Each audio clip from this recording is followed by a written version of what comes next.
Well, hello, everybody, and welcome to StarryTelling. This is your place to explore the stories, myth, and magic of the starry skies. I'm Amanda Walsh, the founder of Astrology Hub, and I am here with Sacred Astronomer and Astrologer Gemini Brett, and we're so thrilled that you're all here. Thank you so much for joining us for another episode of this new show. And the feedback that we've been getting from all of you is so awesome. It's so much fun for us to read. Thank you for sharing that with us and for sharing your enthusiasm and for sharing your stories of when you actually do have those aha moments, those connection points with the night sky. It's really, really fun for us to be doing this together. So happy you're here, Brett and I. Let's see, we're going to be talking today about Lunar Nodes and the Draconic Bowl, which just sounds fascinating. It just sounds like all mysterious and cool. Excited to learn more. And for those of you who are interested in joining our upcoming course with Gemini Brett, it is Sacred Astronomy for Astrologers. This is how you're going to learn how to see the sky in the chart and the chart in the sky. And enrollment is not open yet, but we do have a wait list going. So if you'd like to get your name on the wait list, you'll be one of the first to know when the course is available to sign up for. That's at astrologyhub.com/sacred astronomy. Again, astrologyhub.com/sacred astronomy. See lots of your names on that list already. Thank you so much for joining us. And Brett, let's go. Lunar Nodes and the Draconic Bowl. What's this all about? I just want to say, there's been a lot of really cool feedback that I've been tracking in the Astrology Hub groups that I'm a member of and follow. And I think my favorite feedback this week was from you, and that you went out and saw some planets in the morning sky. So I was wondering if you might share a little bit about your experience. Oh my gosh, you guys, I felt like the paparazzi, like chasing after a rock star, or some celebrity. I had my camera and I looked up I was doing the dishes in the morning and I looked up and I saw a bright star on the horizon. I went, oh, what is that? I took out my little app and I saw that it was Jupiter and I was like, whoa, awesome. So then I ran out to where I could see more of the sky and I saw Mercury, Jupiter, and Saturn all together in the sky. And I was taking pictures and I was trying to find the perfect angle. And it was so fun to send the picture to Brett. Actually, I should probably show it at some point, but I sent the picture to Brett and it was just, I was like, you guys, I was like running up and down my driveway just to get the perfect angle and knowing that I only had so much time before the sun was going to be too bright where I wouldn't be able to see them anymore. And it's just amazing to feel this oh, I know you. I know who you are. And you've been such a huge player in my life for the last however many years. Thank you. And you're so beautiful. It's so fun to take pictures of you. So that's my story. So nice to bring our offering of our presence to these planets. So last time we were talking about Uranus and what do you do with a new planet? Because there was a cool question in the Inner Circle group today. Which was hey, how did anybody decide what these signs mean and what these planets mean, what these planets in signs and planets in signs and houses mean, which I think is to me, it's the question, right? Yes. You say we would like to think it was this kind of trial and error, but you know how long that would take, right? And so my response always is, and my approach is, no, it's astrology is the poetic breath of nature. And so all of these rules that were, not all of them, but most of the roots of these rules are actually in the experience of nature, right? So when Uranus comes and something you can't be seen with the naked eye, and that's kind of where we were last time, but how did somebody decide Saturn is this thing? It's interesting because, astronomy people, especially kids, right? Saturn's everybody's favorite planet because it's got the rings and it's beautiful. When you see it through a telescope and you're no way, right? And then later you study astrology and people are the principal malefic or something. It's wait, what? It's a pretty interesting switch between these two communities. But anyway, I find that these planets really, the visible planets, they really miss us because, there was, I think probably most of time, right? It was, we were engaging with them as the stars of these gods and goddesses, right? And there was just, I think, a very immediate reverence and understanding and appreciation for, even sometimes a fear of, etc., you know, but there was an engagement. So I've definitely had the paparazzi thing. You know, it's like I've got to, like, I'll be in a car like driving to a spot where I can see the east, and it's like, oh, the earth doesn't stop spinning for you, honey, and like the sun's coming up, and I gotta get there, and I'm like cruising, speeding, and you know, just to get out and take a picture. But always, like, before, even if I'm gonna miss taking that photo, it's like, nope, gotta say hello, give gratitude. So my approach that I'll be teaching in the course, I always call it connection, directions, reception, and reflection.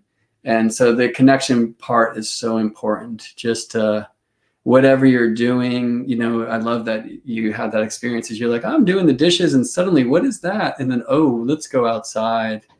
And there's this time, even like before, take a picture or whatever, or look at the chart and see where they are. It's just like, well, let me just like drop in, be in the earth, be in the body. So I think it's really important for us to remember that this is a sacred practice. It is a practice of reverence. It is coming to spirit, you know, and that's true for everything we do, but it's really easy, I think, to remember that when we're under like the awe of the night sky.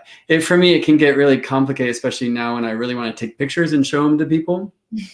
Like, not just to like harvest likes on Facebook, although I like likes on Facebook, I'm not going to lie. But, you know, because a lot of people, like we just saw a message here, like in Ireland right now, it's super cloudy, haven't seen a star forever. I feel you.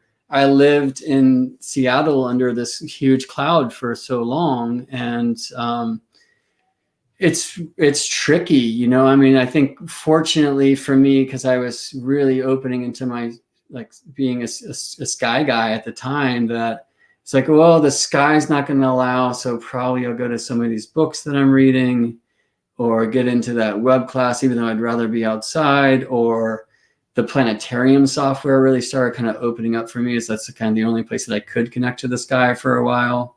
And then in Seattle, it's cool too. Like, you'll have the whole sky is just one cloud. And then I'll go outside and I'll sit and, you know, just kind of pray, and one little hole will open and one star will shine through. And it's so cool because it's like, all right, who are you? And if I don't have all these constellations that I can refer to, right, like, I'm just going to receive your one light. And so Seattle was this really cool training for me, that over time you learn these specific, like, beings just by their own light, their own voice, instead of like the way that we usually connect to them in their groups. So I think there's been an interesting question I've seen a few times. It's like, hey, what if I live in a place where the weather is notoriously bad and I can't see through the sky? Is like, seems like the Sacred Astronomy class isn't really worth my time. Well, no, a lot of it's being done in like theory and presentation. A lot of it's actually going to be done in like creating little models in your house to like walk around a lamp and do things like that. I'm going to be sharing with things like this armillary that I just got today, of like how the sky moves. And this sadly just showed up and it's wrong. So I got to learn how to weld if I'm going to fix that thing.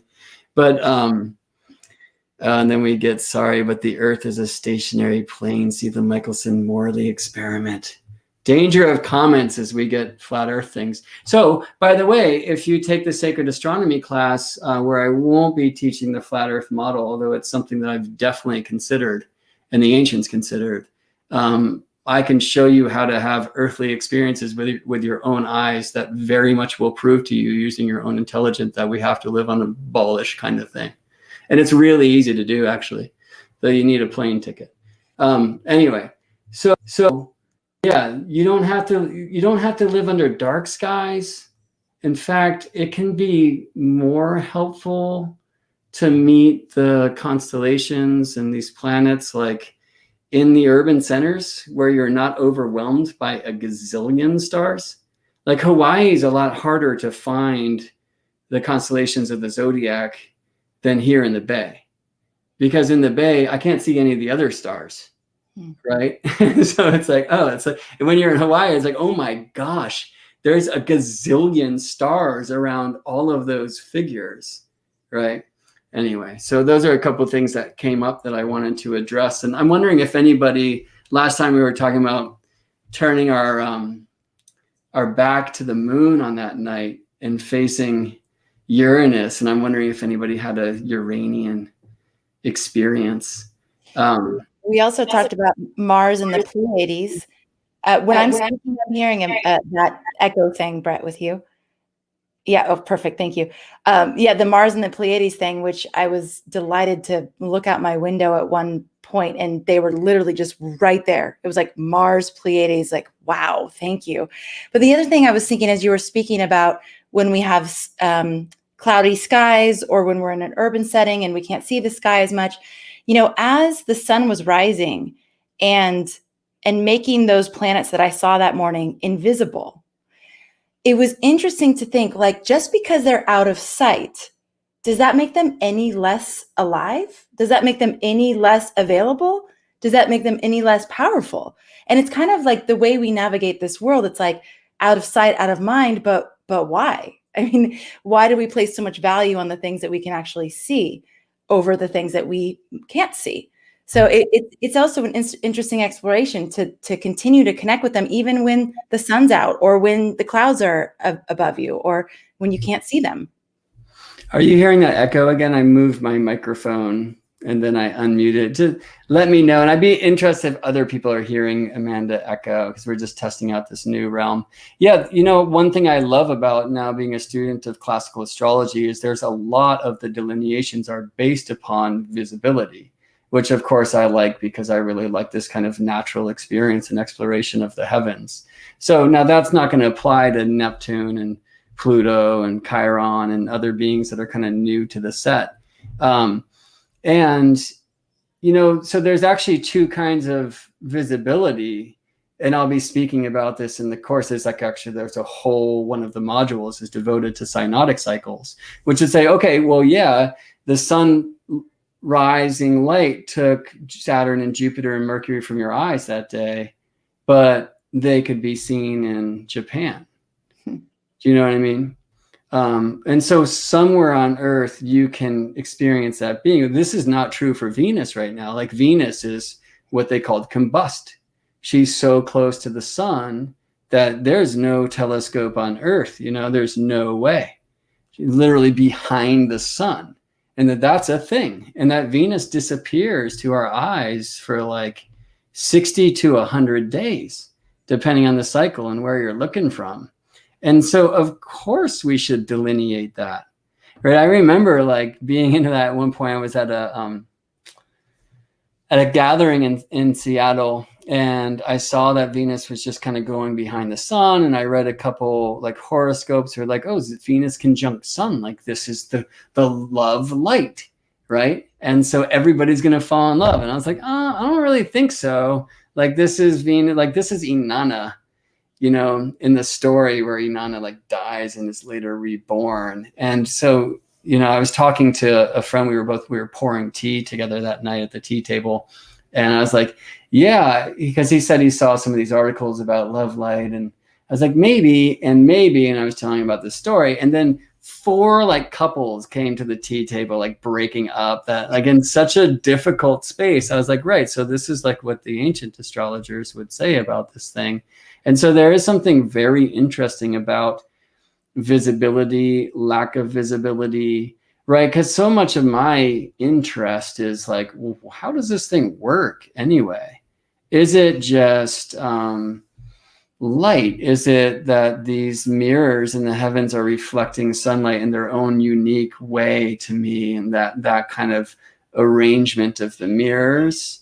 Is there something gravitational? Probably not. Electromagnetic? Who knows? Like I like to nerd out like that a little bit, And on one level, like gravity doesn't really feel like it can work, or tidal forces though more so, but like that wouldn't necessarily matter if I could see a thing or not. Right. But in the ancient tradition, a lot of this is about visibility. Now, we talked some time ago about this idea of retrograde superstition and about how maybe some of that is married to the truth that cats couldn't figure it out. So I'm like, one of the things that I'll be teaching in this course, although I will be presenting the techniques that you need to start practicing, having a sky practice to really integrate this. I made a video, I think I'll share it with folks who are interested in the course. I was out the other day with Saturn and Jupiter and Mercury and the moon. And I basically align myself. So connections, then directions. I align myself to the directions. And that helps me know what the meridian is, the midheaven, right? So without casting a chart, I get the midheaven with 8 arc minutes. Then it's a lot harder to get the ascendant because there's like hills and things. Actually, I'll show you how to work with the height of the sky to get what's rising, which sounds weird, but it's how it's done. Get within 2 degrees, right? Then the moon is with a really cool star. It's called Calus Borealis, which is like 6 Cap. And so I'm like, all right, the moon's in 6 Capricorn. And I can see the way that she's smiling, how far she is from the sun.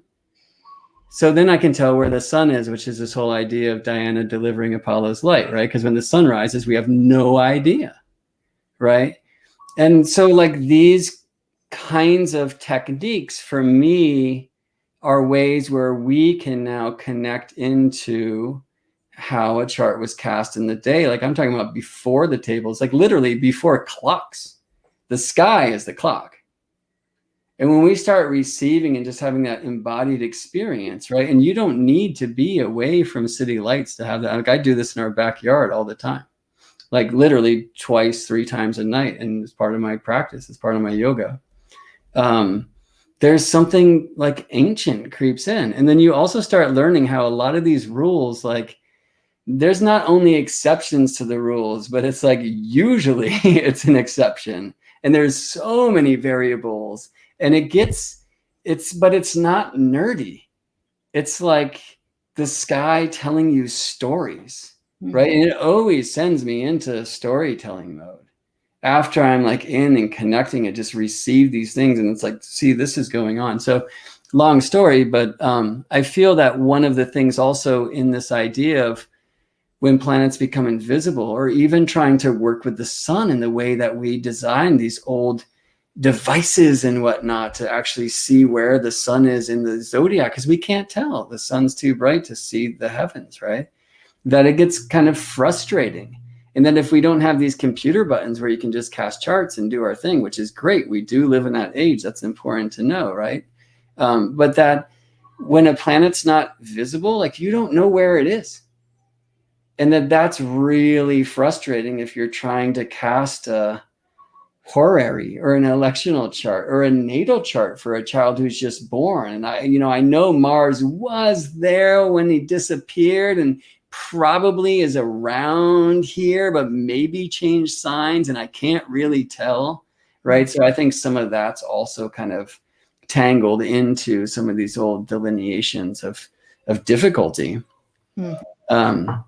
And I wanted to rap about that a bit today, because I've been listening today to all this like Jyotish astrology about a specific yoga that's happening right now, which is rare. It's not like entirely rare, and it's happening for the whole week. Interestingly, it happened a bunch in 2020 too, and it happened around the time of the vernal equinox in 2020. So people who use that chart as kind of the chart for the year. I paused because I said vernal equinox, but that's very northern hemispheric. I should say March equinox or East equinox or Aries equinox. Many use that chart for the chart of the year, and this specific type of yoga was happening then too, and some associated it with poisons and with all sorts of things. So some of it maybe seems to align itself with the weirdness of 2020. And this is the Lunar Nodes and the Draconic Bowl. Specifically the Draconic Bowl, which is, let me share a chart for right now. And for folks who are listening on the podcast later on, I'm just showing the chart for when we began about our session today. And I cast it for Richmond, California, but it really doesn't matter. Just cast any chart for March 9th, 2021, all the way to March 19th, or at least the 18th. And what you'll find is that all of the planets are between the South Lunar Node in Sagittarius and the North Lunar Node in Gemini. And granted, in like Jyotish astrology, they're using a different zodiac, which is also certainly something I'm teaching in this course. And so these are going to be in different signs, and also in Jyotish astrology, like this criterium, it stops at Saturn, like Uranus and Neptune and Pluto, Chiron. I also show here, Black Moon Lilith is on the chart. But all of them are also between the lunar nodes. Ceres is, Juno is, Pallas Athena is. Interestingly, Vesta is not. But basically, this is called a Draconic Bowl because you have all of the planets between, in this case, the dragon's tail, Ketu, the South Lunar Node, as we call it, and the dragon's head, Rahu, which are respectively in the signs of Sagittarius and Gemini. Anna and I earlier were listening to Anne's transmission on the podcast yesterday, and she was speaking a bunch about the nodes. And, they're really very interesting beings. And this idea of like dragons and serpents and the dragon's head and the dragon's tail and Rahu and Ketu. And, they're really tied into many eclipse stories from around the world that dragons are eating the sun or eating the moon and this kind of thing. And all of it can sound pretty scary, right? Like we're dealing with our dragons here. And, many were raised in traditions spiritual to like really fear the serpent or despise the serpent. So I actually just want to take a pause and a sip of tea and ask you, Amanda, like, what is your relationship with snakes and serpents, and is it different than it used to be? Well, in Chinese astrology, I'm a water snake. So I have definitely shifted perception on some level. Also, at the Waldorf school, they always have that Michaelmas festival. And that is this festival where Michaelmas is slaying the dragon.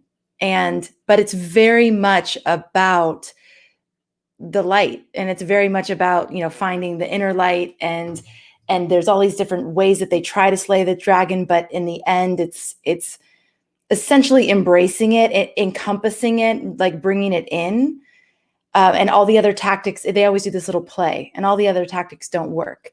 So it's definitely evolved for me a lot, and it's an interesting exploration, this relationship with the dragon. Obviously it's ancient. I mean, people have been talking about it for a long time. Yeah, and what about the snake in the Garden of Eden? Right, exactly.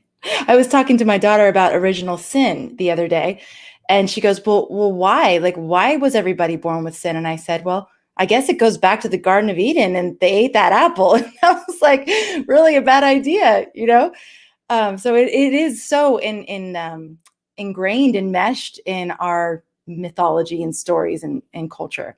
And I think a lot of it we're not aware of too. Yeah, I mean, so that apple is a very interesting story, right? And I mean, that it's like, if you eat of this flesh, you will know good and evil and be like the gods yourself, right? It's like, that doesn't seem so bad.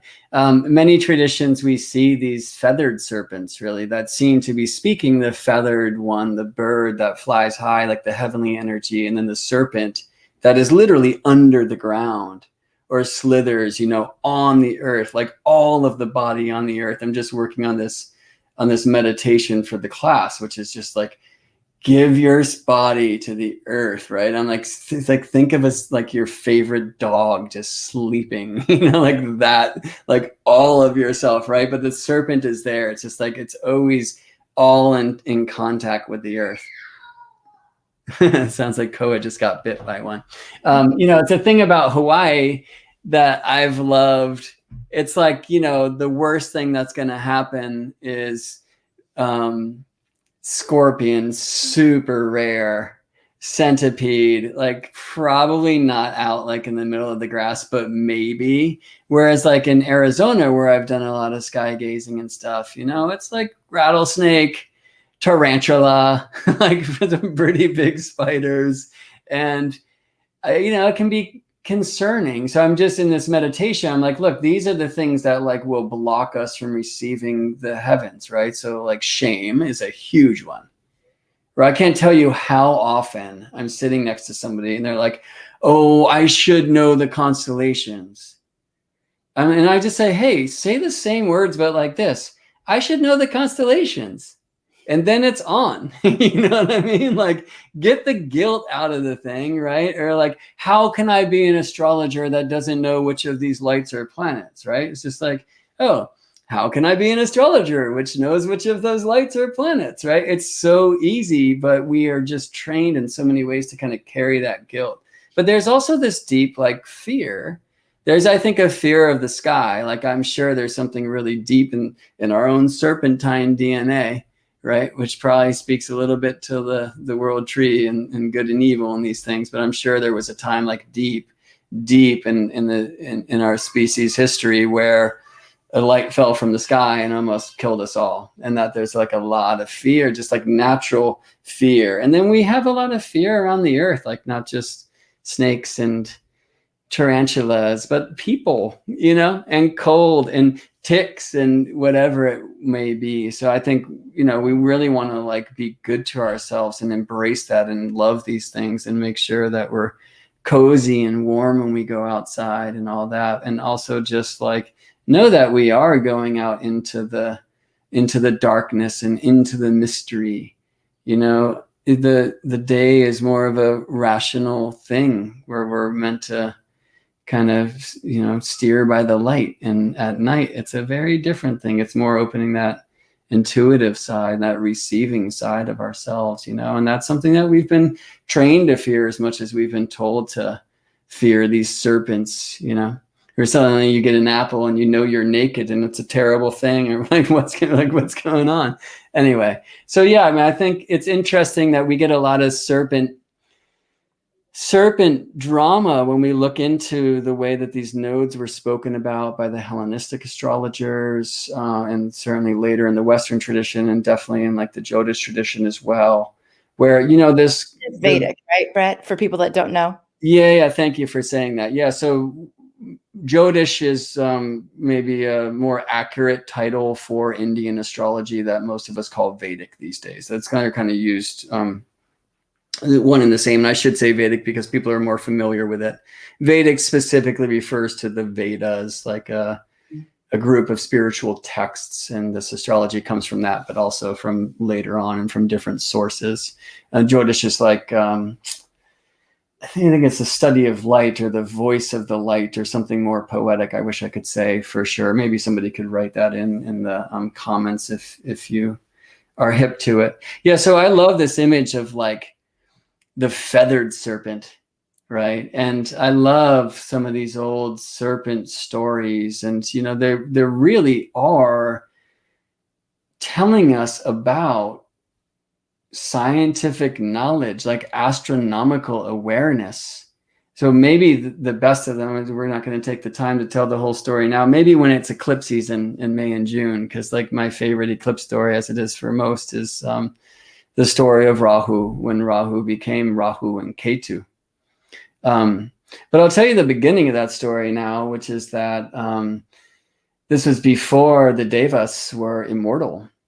And they were actually like kind of fallen under because the Asuras, the forces of shadow, were like really devout in their spiritual practices, and they were growing in power.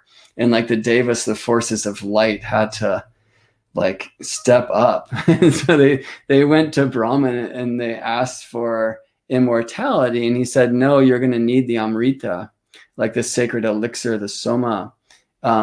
And he told them how you do it, but he also said you're not going to be able to do it without the help of those Asuras. So the forces of light and shadow had to team up. And what they had to do was they had to churn the ocean of milk. It's like in the 5th plane. And so there was a mountain, Mount Meru, which lent itself to be the churning pole. And I'm sure this is the world tree. This is Earth's axis of rotation, right? If you think about Earth, in any moment forever and ever and ever, half of the Earth is in shadow and half of the Earth is in light. Okay, and what the forces of shadow and light are instructed to do to team up is to churn the oceans. Well, what churns the oceans but the sun and the moon, right? That's how we have tides on Earth, of course. And so half of the Earth in light, half of the Earth in shadow. There's the sun. In some tellings of this story, the moon is actually born as a process of the churning. But there's a great serpent. There's a great serpent called Vasuki who lends himself as the churning rope. So with the forces of light on one side and the forces of shadow on the other, they pull this serpent back and forth and turn Mount Meru to churn the oceans and all these things. So the first thing that comes up is the poison, right? And so anybody who's done the inner work, which includes everybody here, right? You know this to be true. When you start engaging with your shadow, when you start taming your own dragons, if you will, like the first thing you're going to meet is the poison.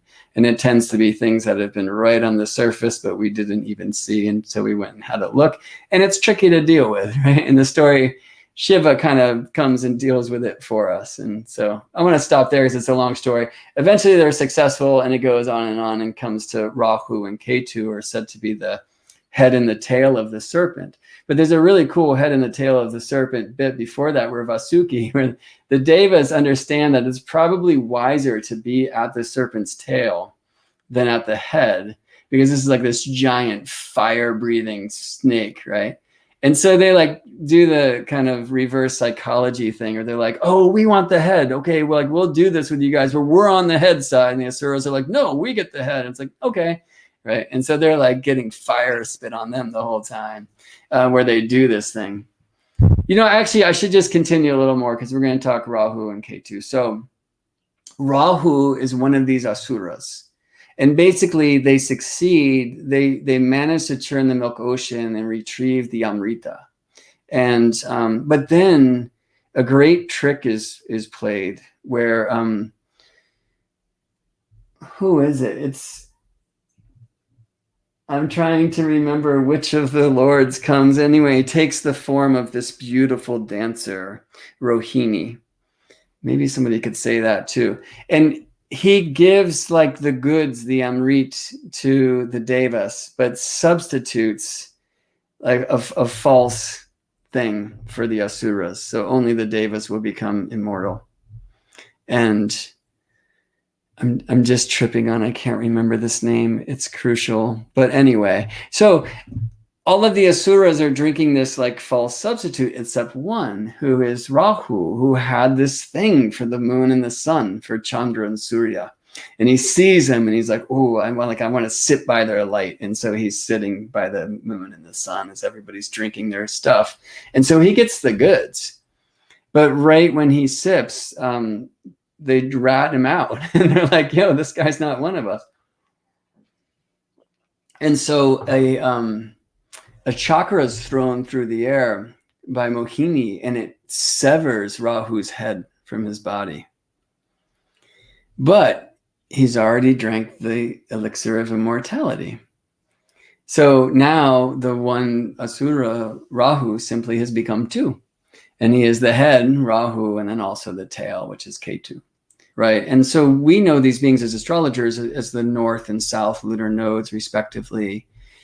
Many astrologers in modern times, and it hasn't been done this way for long at all, look at the north node as like what we're learning in this lifetime or going towards, and the south node is where we're coming from.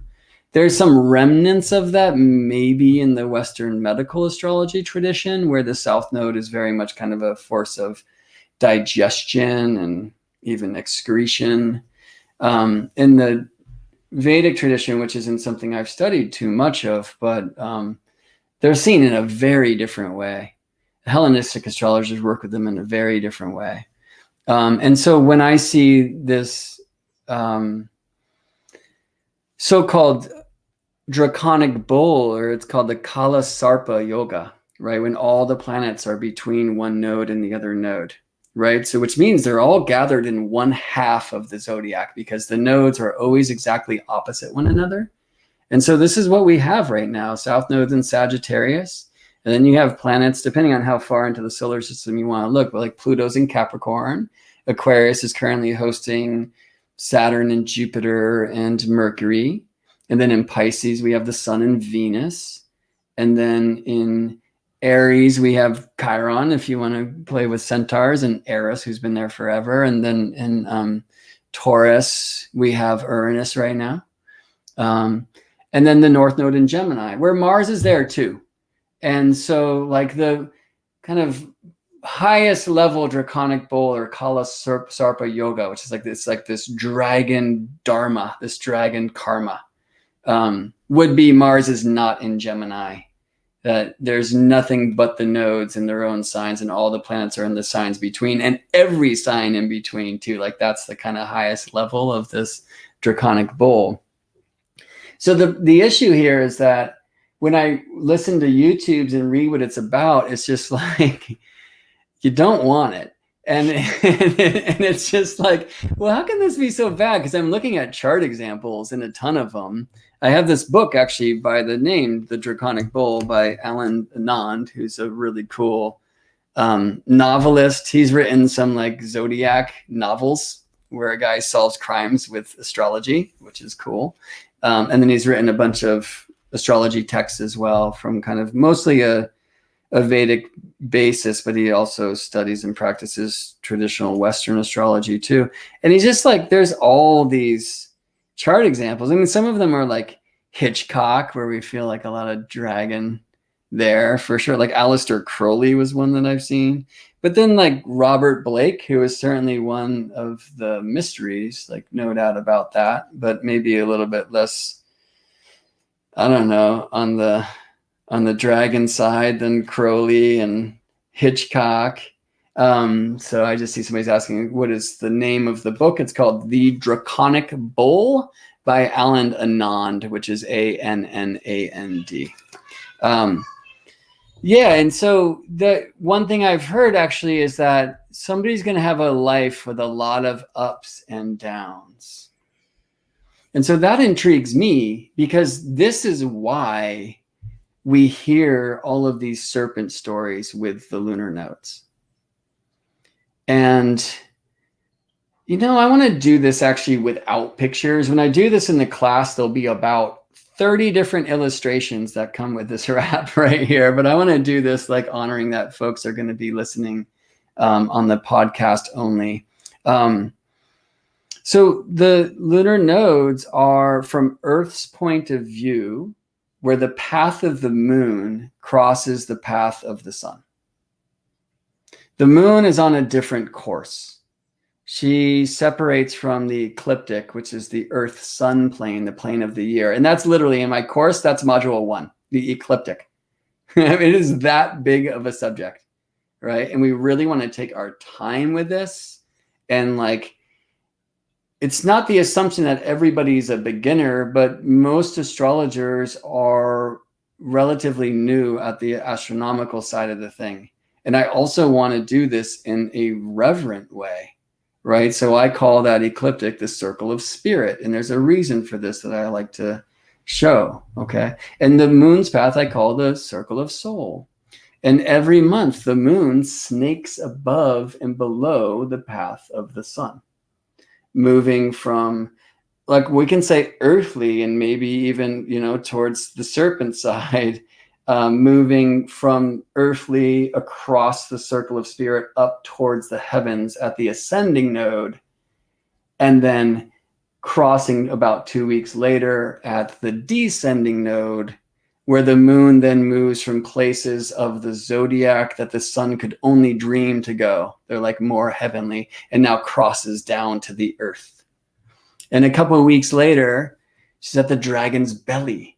It's like really like down below the zodiac. So I'll interrupt the transmission to say, hey, go see this for your scavenger hunt this week. It looks like we're going to be clouded in here.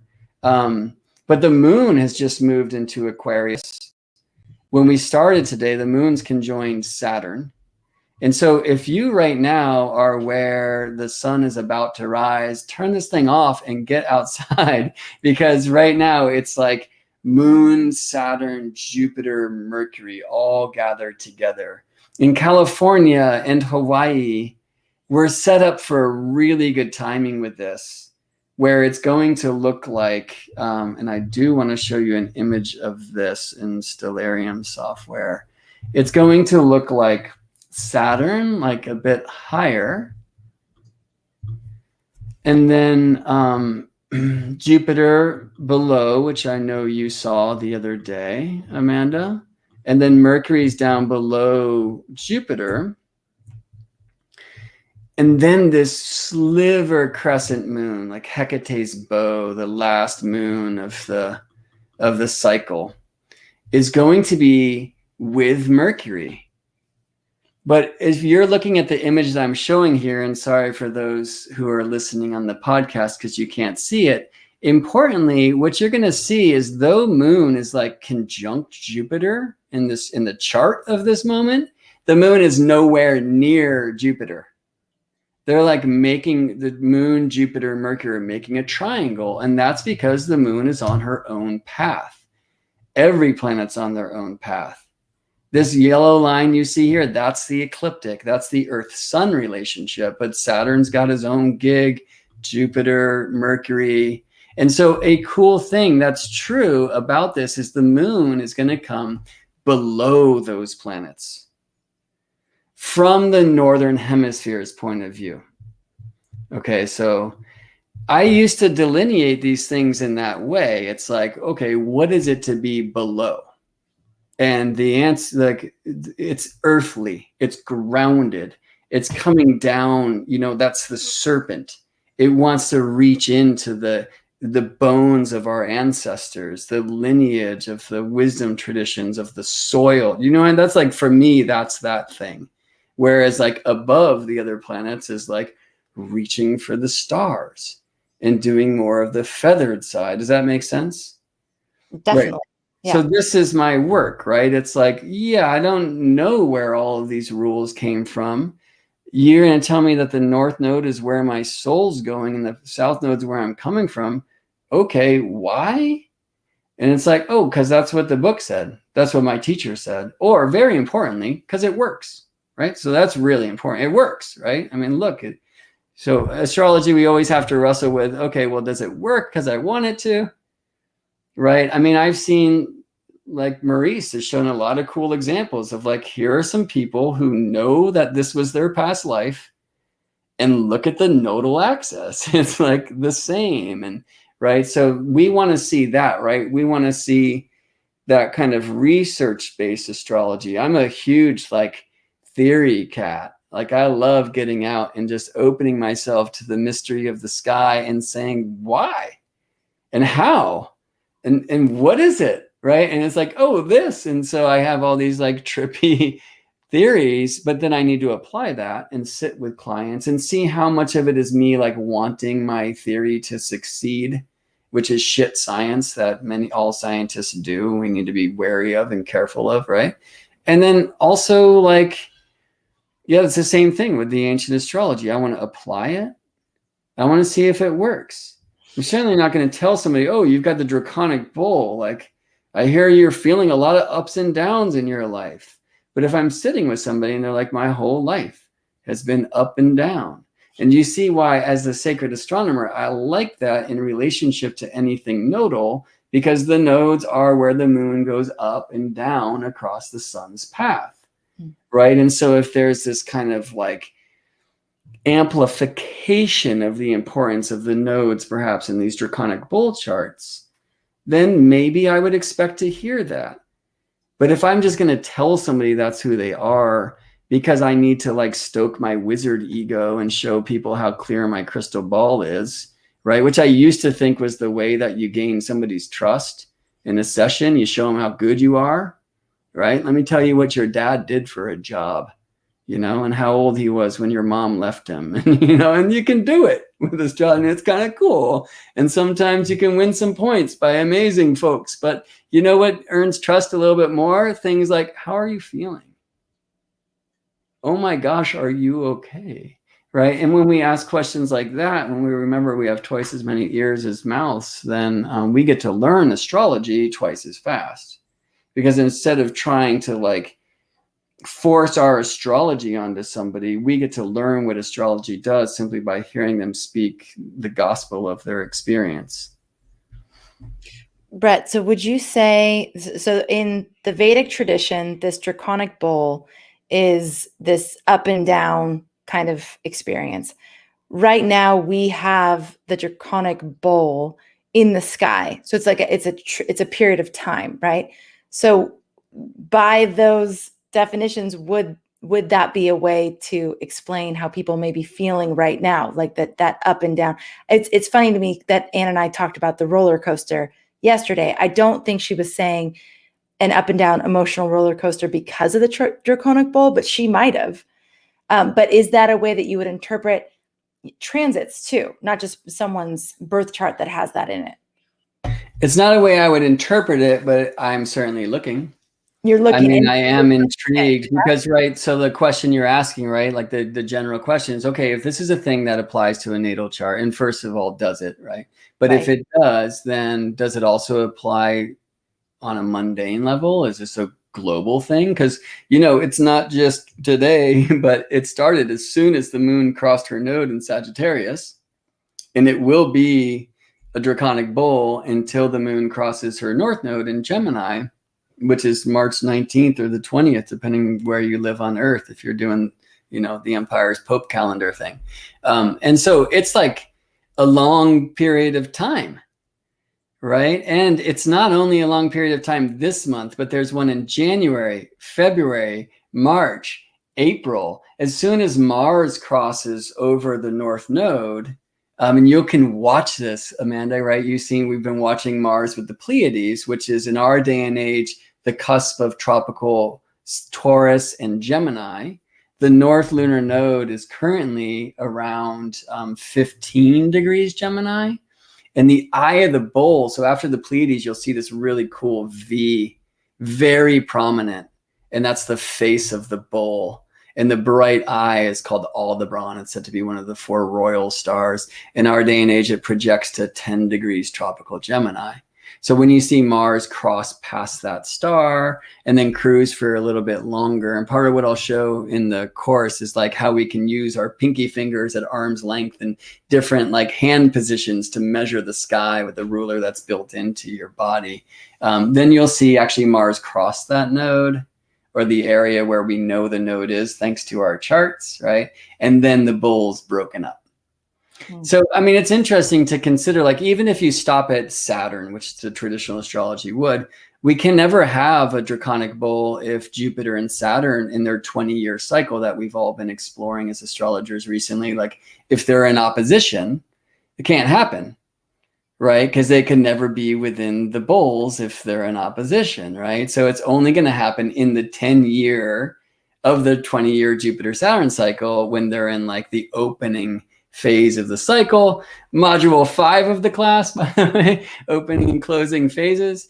And so there's all these different kind of factors that come into it. But basically the way that it sorts out is that there are going to be like, in that case, a decade where it's possible. If we bring Uranus and Neptune and Pluto into the scene, it gets like, you know, it gets much less likely, right? And we're in this time where it's going down. And it was a significant part of 2020, you know, which is why this book is on my desk and, you know, why I've been interested in. I just ran a discussion group. I'm the vice president for the NCGR chapter here in the Bay.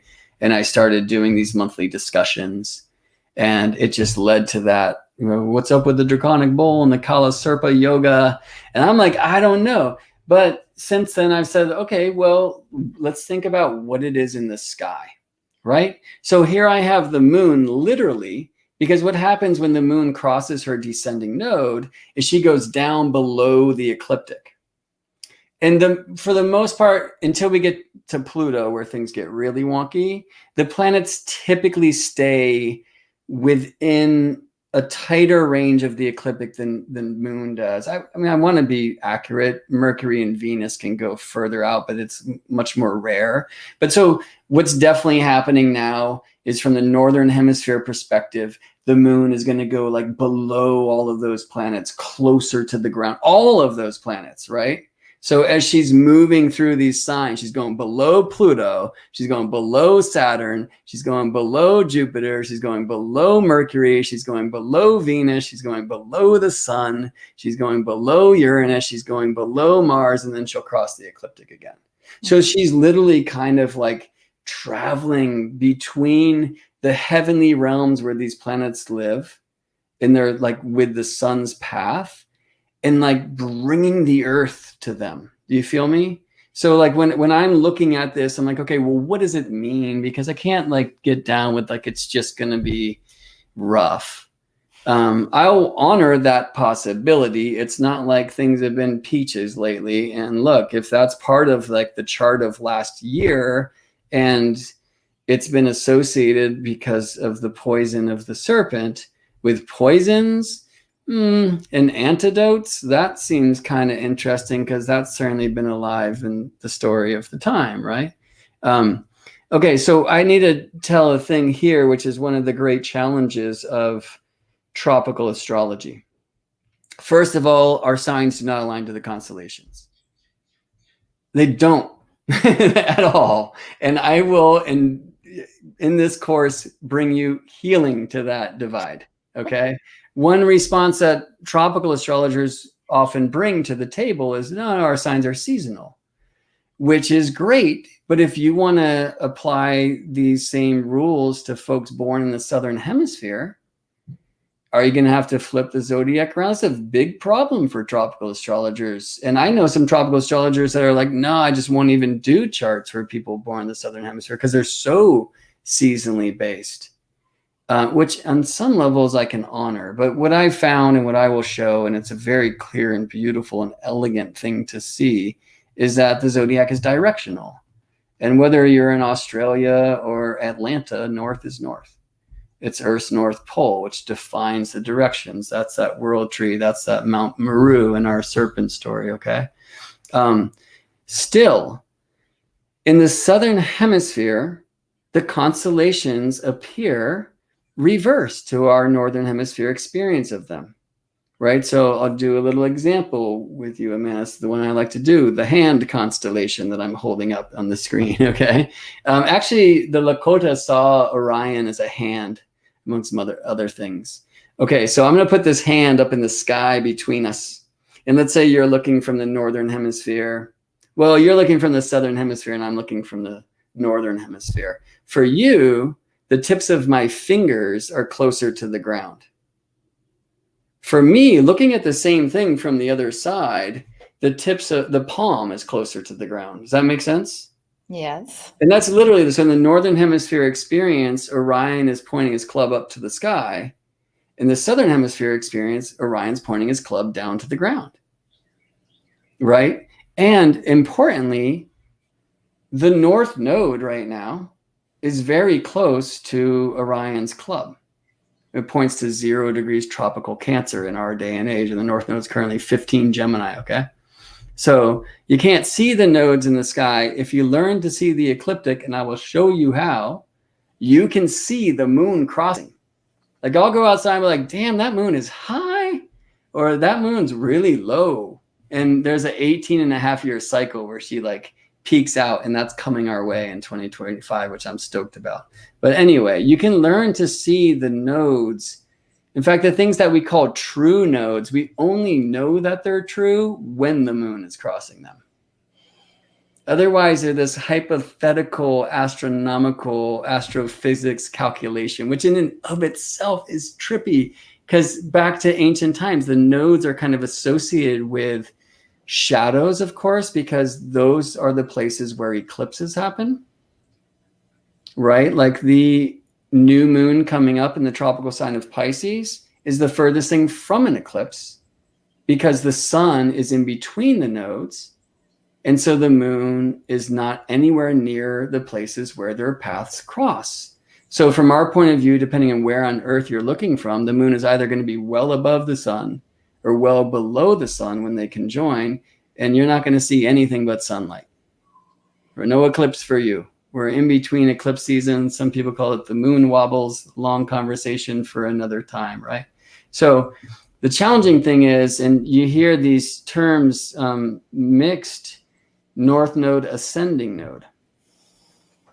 Well, we used to call it the ascending node, and I don't know, but I'm sure what happened is astrologers went down to the southern hemisphere, where suddenly they realized, wait a second, in the southern hemisphere, the north node is the one that brings the moon closer to the ground, because Orion's pointing his club to the ground. So it used to be, for me, I could delineate these things that, like in what's called southern latitude, the moon between her south node and the north node, or going below, as I described, all these planets, that what it used to mean for me is, oh, well, that's like earthly. It's getting ancient, it's, you know. And if she's between the north node and the south node, which is called north latitude, and in this case, and this will be the southern hemisphere experience, while we are experiencing the moon going quote unquote below all of these planets, the southern hemisphere observers will notice the moon going more heavenly towards the top of the sky. So why would I want to think locally but act globally, right? Why can I offer some delineation for the world that's going to be like, oh, this is more earthly or something? And by the way, whoever basically brought the earth as flat wrap here, this is what happened. Cats went down to the southern hemisphere, and you realize, wait a second, they have a center of their sky too. And once you start gaining sky knowledge, like literally just experiential, go look at the sky. Like I can honor, a lot of people would be like, what are you talking about, flat earth? There's like a whole camp of people on the YouTube world who think that the earth is flat right now. And the truth is, when you go outside, it looks pretty flat, besides hills and things. And they raise some very interesting points. And I like to entertain all cosmologies personally. The Zodiac can work on that model. But when you start allowing the sky to teach you and inform you, and I'm not talking about like pictures from NASA and what I learned in science class, I'm talking about what I learned from the sky. And I bring that to Australia, the sky will teach you that we are on a ball because there's two poles on Earth. They're in the sky, I should say. There's two poles in the sky. There's got to be two poles on Earth. I can't think of another model that could possibly work. So sorry to deter into that place. Anyway, so so ascending, descending, like it depends where you're looking from. But this is where it was such a huge healing for me and my confusion around these things. This is a very confusing topic. I was sitting and drinking coffee, ready to go to the Imagine Festival, and where I was doing some talking and some music playing. And I was sitting there and I was like, wait a second, like the sun is moving through space. Where's it going? Because I had never learned, and it's not part of our study as astrologers. And a lot of the things that we're doing in astronomy even are linked to some of these old cosmologies where after the heliocentric revolution, the sun-centered revolution, the Copernican thing, then the motto was, okay, the sun's at the center, but it's stationary. It's the center of everything. It's not moving. Well, that's not true. And last time we spoke a bunch about William Herschel, who is most famous for having discovered the planet Uranus with his sister Carolyn. And we talked about how he named Uranus George for a bit and how it worked because he got the Royal Astronomer gig. And now he's like bankrolled to do all sorts of things. And one of his great discoveries is super cool. It's now called the apex of the sun's way. And I'm searching on my phone, sipping coffee that day. And I actually found, this is so fascinating. I found an article from Earth Sky, which by the way is a place I really recommend people check out. One word, Earth Sky. They show you cool things in the sky to look out. They're astronomers, not astrologers, but they actually give us some space and they're cool. It was September of some year, and I found an article dated February of the next year. So I'm looking at an article from the future, okay, which is an important part of this thing. Like, I guess they just like wrote them, mapped them out, and then they're going to get released or whatever, right? So I'm like, what the hell? I'm looking at an article in the future about where the sun is going. And as the sun is traveling through space, of course, she's bringing all of her planets with her, right? And what William Herschel noticed is that according to his observations, the stars were a little bit different than what the older records had to say. And if, you know, if it was me, I would probably say, well, that's just because I got better gear, which was definitely true. But then he's looking back further and further and further and noticing, no, like this is real. The stars around Vega are very slowly separate, very slowly separating from one another. And on the opposite side of the sky, the stars around Sirius are very slowly collapsing in on one another.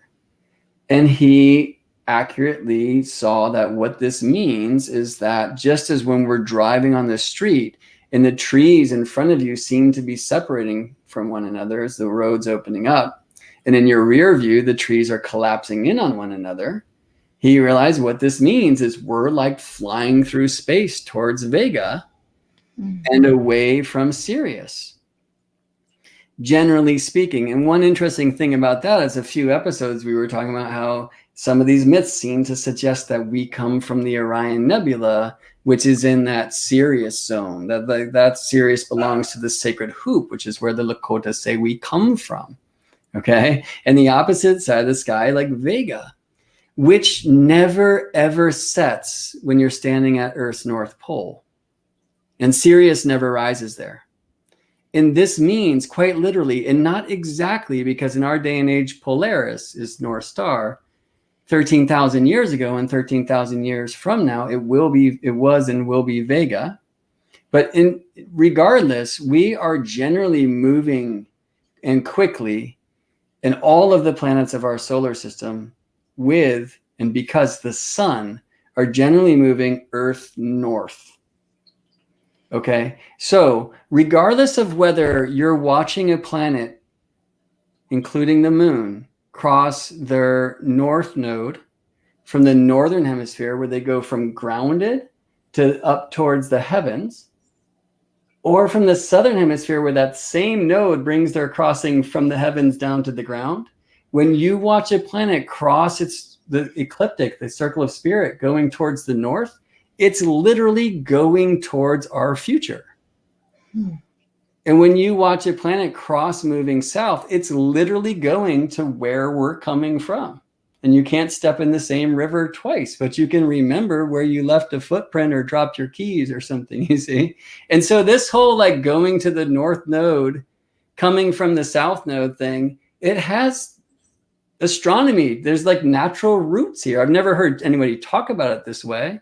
But as I sit with the sky and receive some of this information, granted, I have to trust that the stars around Vega are separating because I haven't seen it with my own face, and I think it would take decades and centuries to do so.